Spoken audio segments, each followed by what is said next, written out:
Yes, yes. Thank you, Dr. Lalita. Just give me a minute. Welcome to the neurosurgical case room. We are going to do Falcotentorial meningiomas today, which was the logical continuation of falcine meningiomas.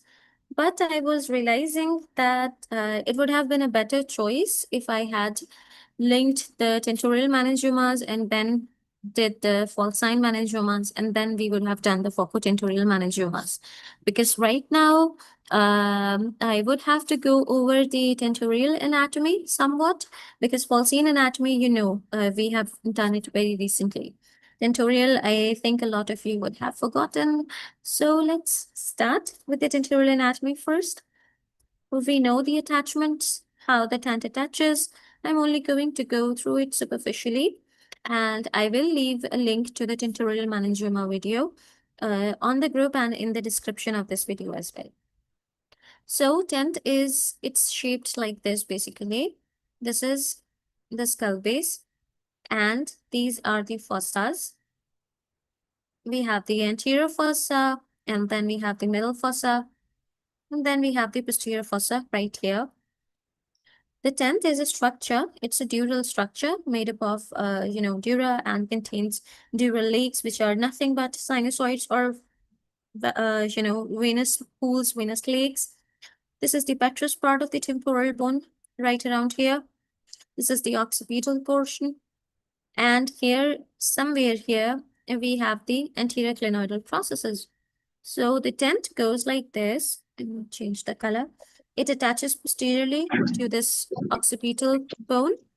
Please keep yourself muted, whoever this was. So it attaches to posteriorly to the occipital portion. Laterally, it attaches to the petrous part of the temporal bone. And then it travels anteriorly with two folds. And then it gives these attachments to the anterior clinoidal process and the posterior clinoidal process here as well. And we know there's an incisura here as well. This incisura is actually the dural opening that lets the midbrain go down. So, tent is this weirdly shaped structure which is attached tightly posteriorly and on its sides, but there is a free margin in between which is called the incisura. And this was a very rough idea of the tentorial anatomy, right? Let's look at the images. So posteriorly, there's these transverse ridges on the inner surface of occipital bone, and there it is splits. It splits like this to enclose the transverse sinus. So we all know that there is this splitting here, and this splits to form the transverse sinus. Apart from that, we have these dural lakes or venous lakes, which is spread along the entire tentorium. If you take away one layer, you will find a lot of lakes, especially in the cadaveric sections. So, anterolateral attachment is to the petrous part of the temporal bone. There is the superior petrosal sinus. We also know this. We have thoroughly covered the petrous part anatomy. So there is the superior petrosal sinus. And if we cut the tent, we can take a look at the inferior petrosal sinus, which goes somewhere around here as well. Let's look at some of the images.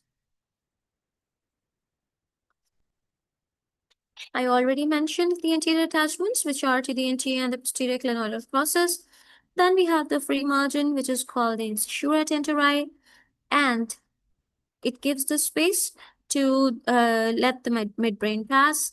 Then we have the superior junction, which attaches to the posterior end of the falx cerebri, something we have discussed during the falcine meningioma as well. And this is the space where it opens up and encloses the straight sinus. On the inferior junction, you have the falx cerebelli. So superiorly, it gives attachment to the falx cerebri. Inferiorly, it gives attachment to the falx cerebelli. Why is that important for us? It is important because we want to know what structures we are going to encounter when we are attempting surgeries of anything, any lesion, any pathology which is in the vicinity. Let's build on the images now. If you look at it, It beautifully shows the anatomy of both the falx and some portion of the tent. The tent obviously has been sectioned from this portion so that you can look at the posterior fossa, and you can also take a look at the structures which are there. You can see the transverse sinus. You can also see, let me see, this is the superior petrosal sinus, which is marked on this side, okay? Here, this is marked.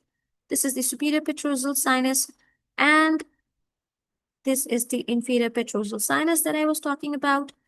What structure is the, let me clear this so that I would be able to. What structure is this? Basilar venous plexus. That's right. This is basilar venous plexus. So what does it do primarily?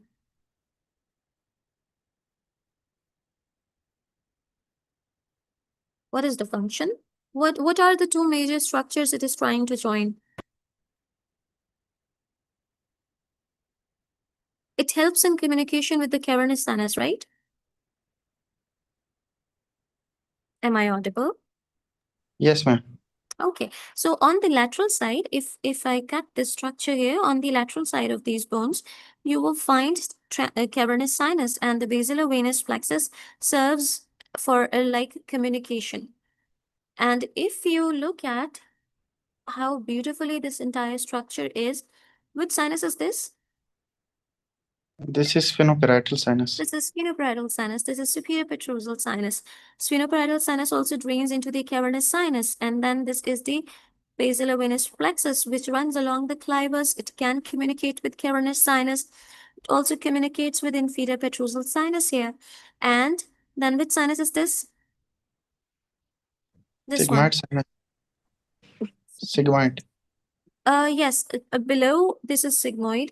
Slightly superiorly, this is the transverse sinus. It's not visible, the section is cut in a way. So I understand why you called it the transverse sinus. This goes on to make the sigmoid sinus, and then it becomes the jugular bulb, which goes downwards as the internal jugular vein. So you can see how beautifully everything is connected here. This one is the inferior sagittal sinus. This one is the superior sagittal sinus. This is the straight sinus. And there is a major vessel which has been cut away from here. That is the vein of Galen, the great vein of Galen. This is the torcula. And along with these, we have the transverse sinus. So if you look at all the venous anatomy, you can see how this is connected, and I'm sure it would now start making sense because we have thoroughly covered this area's anatomy. We have also covered some portion of this anatomy as well when we were doing the tentorial incisura, right? Clear this. Does anyone have any questions regarding this picture? Yes, please. I would like to know where the basal vein of Rosenthal are located. Which one? What? Basal veins of Rosenthal. Basal vein of Rosenthal you won't be able to see here. It has been cut because you cannot even see the vein of Galen. But we have some pictures ahead which will show the dissection. Basal veins of Rosenthal go around the basal structures, the brainstem. There will be another major vessel which is paired as well, the internal cerebral vein. So it sort of goes like this. Basal veins sort of go like this. Then they combine to form the great vein of Galen here. And then it enters the superior, the straight sinus. So you would have to use your imagination till we reach a picture which shows the actual imaging. Apart from that, you can also see the falcine anatomy very clearly. Anteriorly, it is attached to the crista galli. Posteriorly, you can see there are multiple sites of attachment. Torcula is important for us. Inion is important for us. When we talk about meningiomas, since we have done the falcine and we have done the parasagittal meningiomas, let me mark this. Parasagittal were somewhere here. Falcine can be here, can be here. Then there are two special groups of meningiomas which can originate from falx, but they are categorized differently because the structures they involve they are different as well. If there is a meningioma which is here, then it will be classified as a Falcotentorial meningioma. If a meningioma is here, then even though, please keep yourself muted. Anybody who is joining later, please keep yourself muted. So even though this meningioma, the one that I'm marking right now, even though this is at the junction of falx and tentorium cerebelli, it is still at the junction, but since it is involving torcula, this will be a peritorcular meningioma, despite it involving both the falx and the tent. Why is that important? Because the structures they are going to affect are completely different. Let's move on. We are not going to cover all the incisional spaces because we would not have enough time. But anterior incisional space and middle incisional space, we have thoroughly discussed with the tentorial meningiomas. So I'm only going to cover the posterior incisional space, which is located behind the brainstem. This is a brief overview of anybody who has not attended the previous sessions. So you see this is the midbrain, right? You can see the cerebral peduncle on this side, rest of it is midbrain. Anteriorly, we have the anterior incisional space marked in green. On the lateral side of the brainstem, we have the middle incisional space. Posteriorly, we have the posterior incisional space. What do I mean by incisional space? This here is the tent. The structure that I am marking with blue, this is the tent. Technically, it would attach somewhere around here. They have not shown the attachment, even though this would be anterior clinoidal process and it would attach somewhere around here.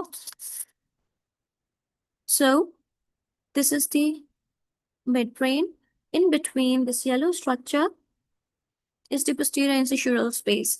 And if you look closely in other sections, you will find that this is also the pineal region, the region that we label as the pineal region or the posterior third ventricular region, etc. If you look in the other sections, let's look at some of these structures. So the posterior incisional space, we know that the primary cistern is the quadrigeminal cistern, which was an extension of the ambient cistern. Let's go back here.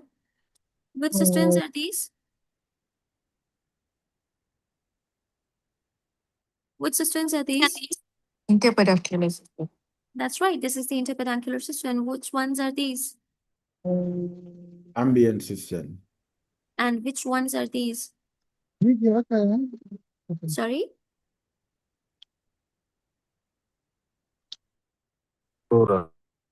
These are crural, right? These ones.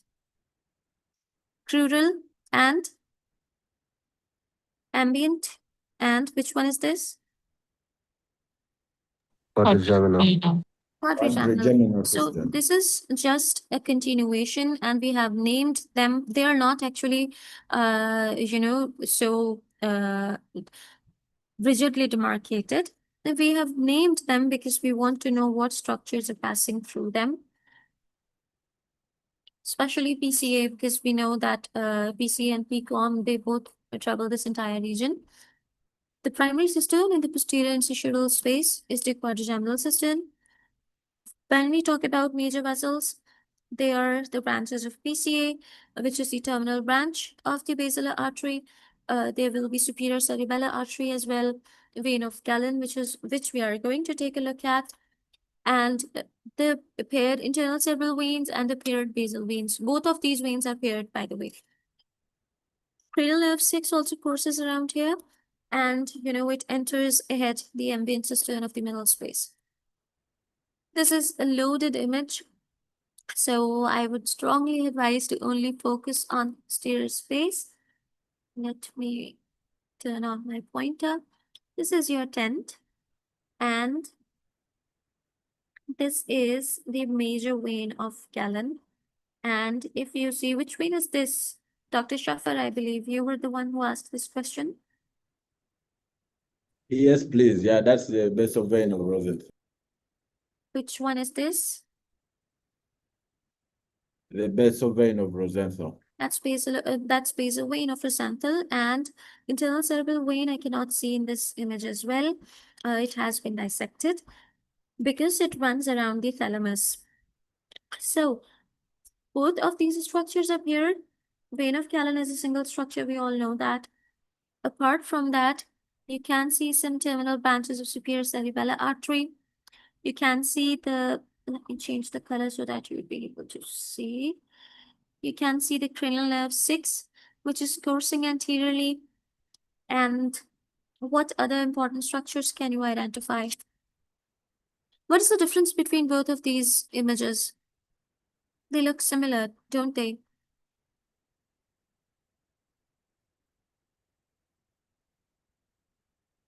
I forgot to mention the orientation in the beginning, so I'm waiting if somebody else noticed. They look similar, so what's the difference?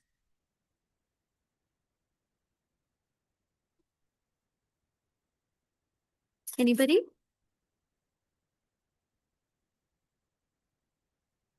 I am audible, right? Yes, Yes, one sir.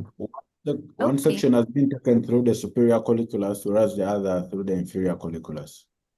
The first image, the image A, is the inferior view, as in you're looking at it from above. You have taken away the cerebral cortex, you're looking at it from above. So what you see is the cerebellum and different structures. It's like me standing on the roof of my house and looking down on the street. If I stand here, it would be a similar view. I am standing on the terrace and I'm looking down on the road and I see all these structures, and this is the view from above. The picture B, if you take a really close look, you can see the cerebral cortex around it.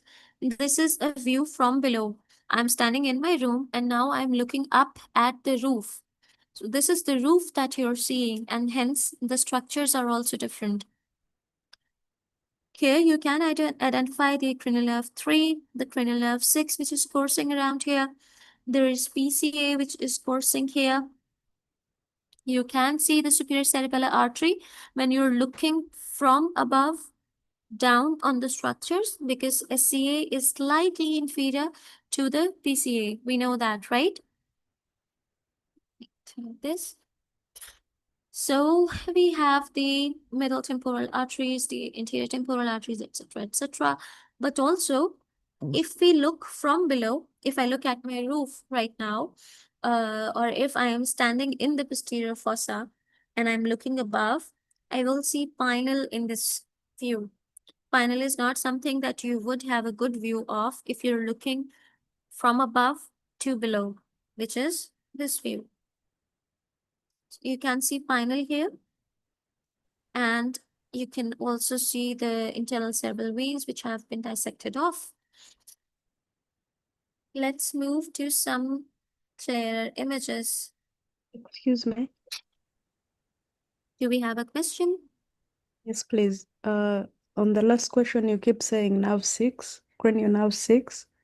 Okay.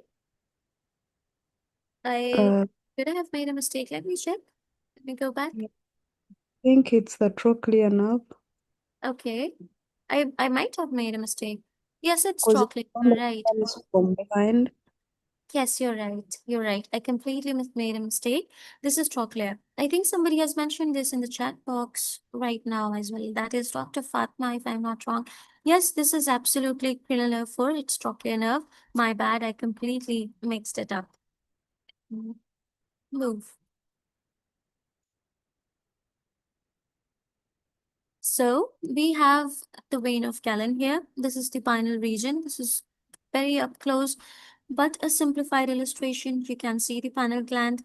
You can see the superior colliculus and the splenium of the corpus callosum, around which the vein of Galen is running. This is a simplified illustration, so we are not going to spend much time. And let's look at this structure. Unfortunately, I could not find a higher resolution of this image, but you can see how the falx is running around. You can see the splenium of the corpus callosum, and clear this. Which vessel would this be, Dr. Shafa? Yeah, that's the vein of Yes. Galen. Yes, no. This one. Which one? Yeah, that's That's the internal cerebral vein. And internal. if we look at it, this is the basal vein of Rosenthal. So because they drain different structures, it's really difficult to see them in the axial section. The orientation is very different. But both of these end back in the vein of Galen. And then the vein of Galen enters this dural fold between the junction of the falx and the tentorium, which has been cut here, by the way. Change the pointer. So this was the junction of the falx here, which has been cut away. And you can see the straight sinus within, which receives the vein of Galen, and then it goes back. Apart from that, what other important structures you can see, or you can imagine if there is a tumor growing around here? It could cause compression on the pineal region. It could involve the straight sinus. It could also involve the vein of Galen. And it even can obstruct the CSF pathway, and the patient could present with hydrocephalus. That is a very plausible, explanation. Let me see. So yes, let's move to the next image. We are in the same region. This is the same structures, just a different orientation. You can see the superior colliculus and the inferior colliculus in a much better way, because a lot of the superior structures have been dissected. You cannot see the rest of the thalamus here. The pulmonars is still visible here. The pineal gland is visible. Apart from that, you can see the basal vein, and you can also see the internal cerebral vein. In fact, you can see it much more clear. Then it goes back. Rest of the structures, they stay the same. So this is the vein of Galen here, just under the splenium.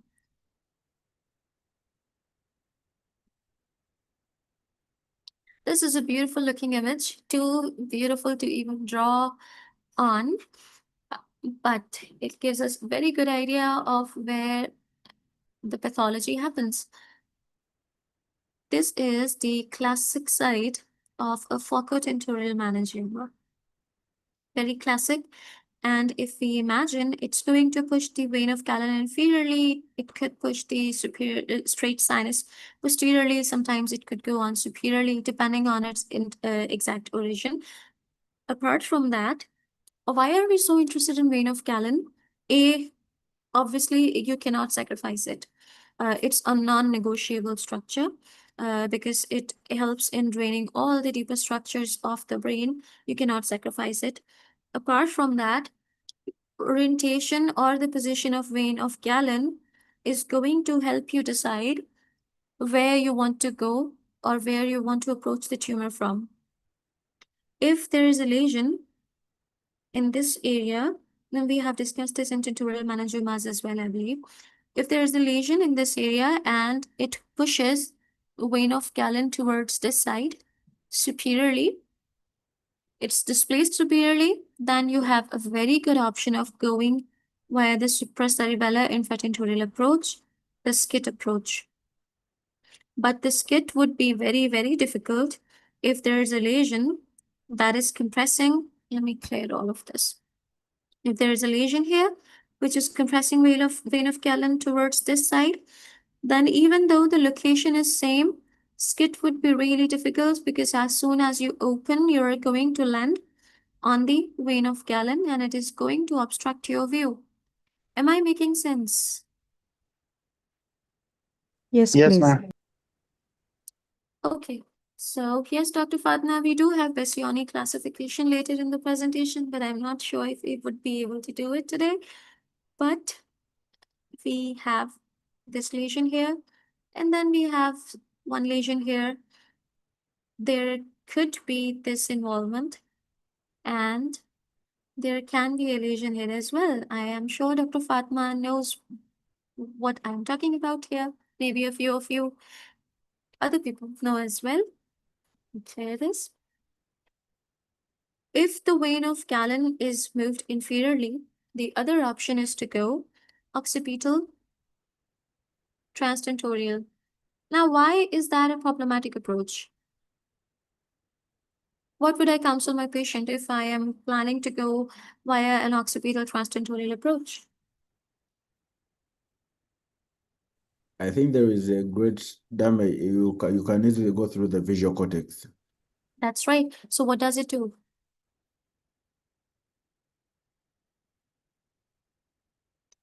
So if you go through the visual cortex, then there are chances of the patient getting blindness on one Yes, side. there is transient vision loss.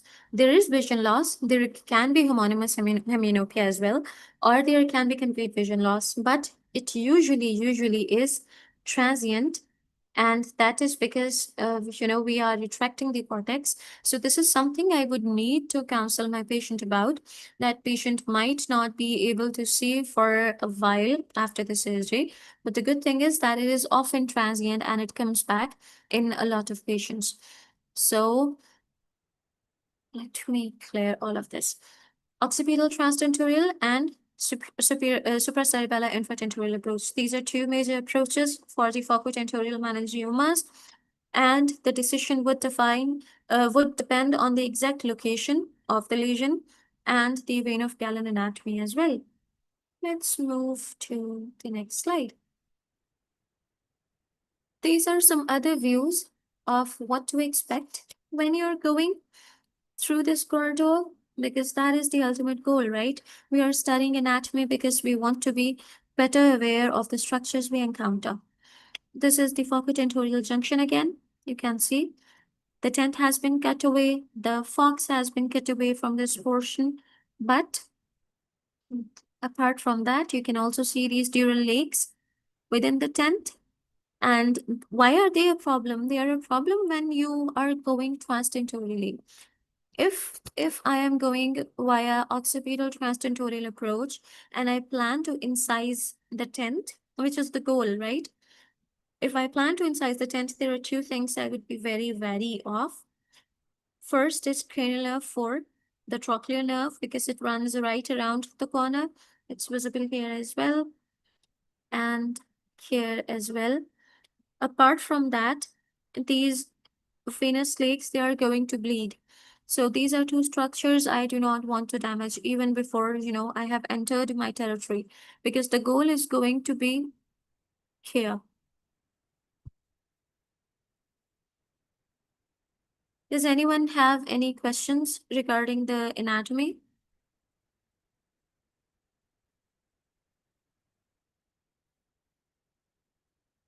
No? Okay, let's move on to the next image.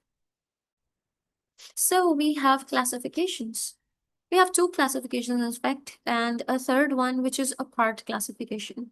Bassioni classification is based on vein of Galen. Dr. Fatma wrote it in the chat box as well. We have four main types: the anterior, the inferior, the lateralized, and the posterior one. Also, I want to mention that the falcotentorial meningiomas are very, very rare, probably 1% of the total intracranial meningiomas. So we have type 1, which is the anterior. It rises above the junction of vein of Galen and the straight sinus, so it pushes the vein of Galen inferiorly. Let me write here, the vein of Galen goes down. If the vein of Galen goes down, what is our choice of approach? Occipital transtentorial, right? Then we have the type 2, which is inferior. It arises from the undersurface, more or less in the pineal region. This is very, very typical. If you look at the radiology of these type 2 meningiomas, you will see that they can pass off as spinal meningiomas. Then it pushes the Galenic venous system upwards.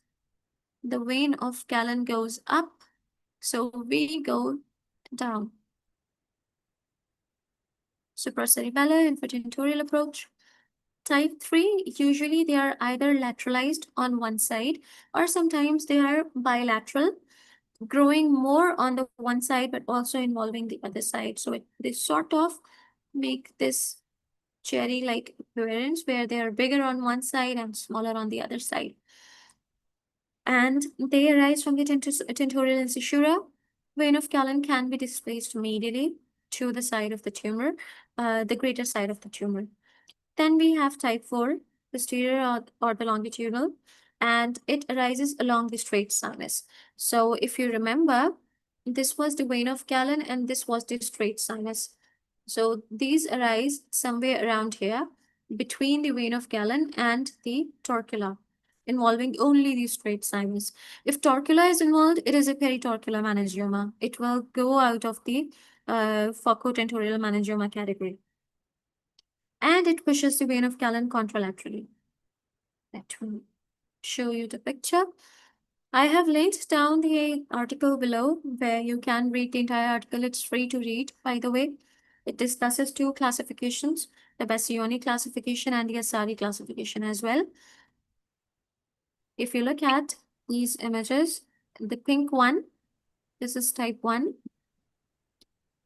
and it arises superiorly, pushes the vein of Galen inferiorly. The B is this one, this light blue. It arises inferiorly, so you can imagine the vein of Galen goes up. The C sort of arises at the junction right at incisura, could involve both of these structures, and can also go bilateral, like a butterfly. The last type, which is this yellow one, this arises around the straight sinus, something that we just discussed. To clear this, let's move to the Asari classification. This is an older classification. Bassioni is relatively newer. When we are talking about Asari, the anterior type grows between the inferior sagittal sinus and vein of Galen. Inferior goes, so I am going to show you the picture for Asari as well, just for the comparison. This one would be the anterior and this one would be the inferior. This is Bassioni, but you need to know how it would look on the Asari. For Asari, it goes inferior, which was type 2 for Bassioni. Posterior goes backwards along the straight sinus. This is the type 4 of Bassioni. And then we have a superior type, which grows upwards above the cerebellar tentorium. Let's look at the images. You would now see what I was talking about. So this is the purple one. This is also the Bassioni type 1, right? Then we have the orange one, which is the superior. I'm not sure where to place this as the Bassioni. This is Bassioni type 2, the green one. And this is Bassioni type 3. But this is Asari type 4, or the posterior one. Is it making sense? Yes, please. Thank you. Okay, I have linked down the article. I will also leave the link on the group so that you can also go and read it on your own for a layered understanding. I think this is it for, no, we have the modified circle classification. We have already done this. I just wanted to give you a review. T3, T8 were the Falcotentorial and T5 were the torcular meningiomas. So if you look at this is T3 and to T8. These are both the T3 and T8 were Falcotentorial meningiomas, and T5 is the torcular meningioma. So this is your circle classification. We only take 2 types out of it when we are dealing the Falcotentorial meningiomas. That's it for today. We will continue it tomorrow, inshallah. If all goes well, I'll leave the link. If you have any question regarding whatever we discussed today, please leave it on the group. And if any feedback, that is also more than enough. Thank you so much, everyone, for joining. That's a wrap. Thank you so much. Thank you so much. Assalamu alaikum. Walaikum assalam. That's a wrap. Thank you, ma'am.